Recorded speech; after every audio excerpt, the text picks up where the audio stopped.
আমাদের বাড়ির সামনে যে স্কুলটা আছে আজকে সেই স্কুলের সরস্বতী পুজোর খাওয়া দাওয়া, তো সকাল থেকে সেই নিয়ে তোড়জোড় চলছে।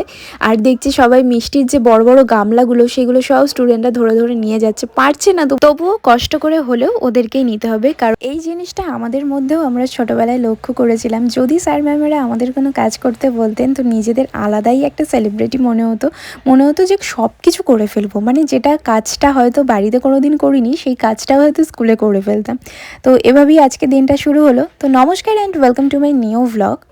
সৌরভ তো অফিসে বেরিয়ে গেছে, তারপর আমি বিছানাটা আরেকবার একটু ভালো করে ক্লিন করে নিচ্ছি, তারপর ব্রেকফাস্ট নিয়ে বসে পড়েছি। আজকে ব্রেকফাস্টের মেনুতে ছিল হচ্ছে লুচি আর সাদা আলুর তরকারি। এই সাদা আলুর তরকারিটা খেতে আমার ভীষণ ভালো লাগে। তো তারপর আরও অনেকগুলো কাজ আছে, সামনেই পড়েছে দুটো বিয়েবাড়ি, এবার দুটো একদমই গায়ে গায়ে, তাই আগে থেকে কিছুটা জিনিস গুছিয়ে রাখার চেষ্টা করছি। আর এই যে ব্লাউজগুলো এখন আছে এগুলো সব আমাকে সেলাই খুলতে হবে, নাহলে আমি একটা ব্লাউজও পরতে পারছি না, সব টাইট হয়ে গেছে। আমি আগেই তোমাদের বলছিলাম পাশের বাড়ির দাদাটার বিয়ে আছে, ওর বিয়ে 3 ফেব্রুয়ারি। তবে একটা টুইস্ট আছে, এই প্রথমবার আমরা ডেস্টিনেশন ওয়েডিং অ্যাটেন্ড করতে চলেছি, মানে আমি সৌরভ দুজনেই।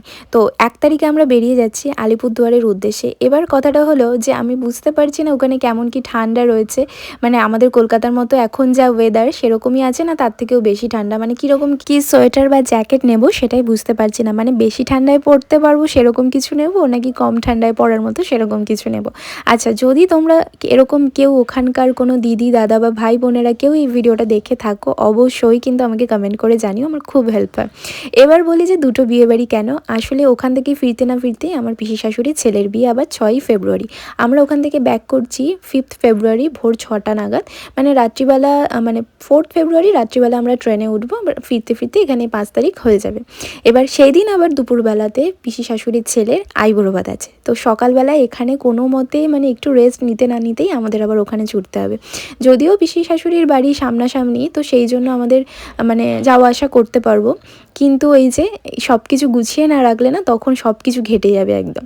তাই জন্য আগে থেকে যা যা পরবো না করবো, যে কদিন ওখান থেকে মানে আপ ডাউন করতে হবে, মানে প্রত্যেকটা দিনের শাড়ি আমি আগে থেকে গুছিয়ে রাখলাম। সেটা তোমাদের এখন দেখাচ্ছি না, সেগুলো একেবারে যেদিন পরবো সেগুলো অবশ্যই get ready with me video আমি দেওয়ার চেষ্টা করব, যেটা তোমাদের খুব পছন্দ হয় আর আমারও খুব ভালো লাগে সেগুলো তোমাদের সাথে শেয়ার করতে।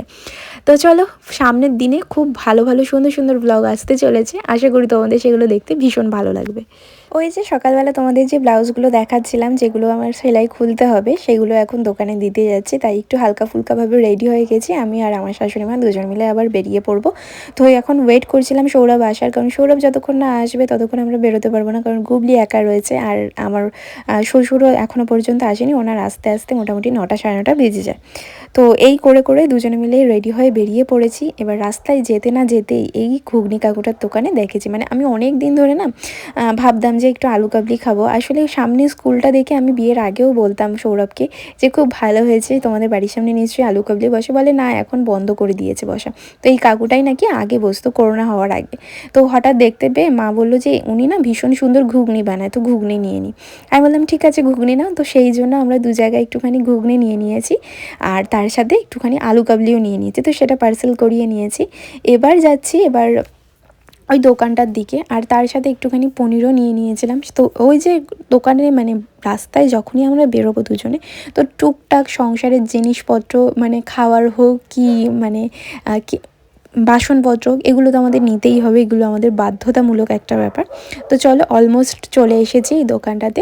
মোটামুটি অনেস্টলি বলছি এখান থেকে আমি না কোনো ব্লাউজ কিছু বানাই না, কারণ আমার খুব একটা ভালো লাগে না, কিন্তু এই ফিটিংস করার কোনো ব্যাপার থাকলে, ফলস পিকো করার ব্যাপার থাকলে সেগুলো আমি এখান থেকে করাই। আর যেটা আমি মানে আমার এত সুন্দর সুন্দর ব্লাউজগুলো তোমরা দেখো তোমাদের এত পছন্দ হয়, সেগুলো আমার বাড়ির ওখানের যে কাকিমার কাছ থেকে আমি করি, ওনার কাছেই করি, কারণ আমার এখানে খুব একটা পছন্দ হয় না। তো তারপর চলে এলাম এখানে অ্যাজ ইউজুয়াল সবজি কিনতে, আর এভাবেই আজকের দিনটা কমপ্লিট হলো। চলো।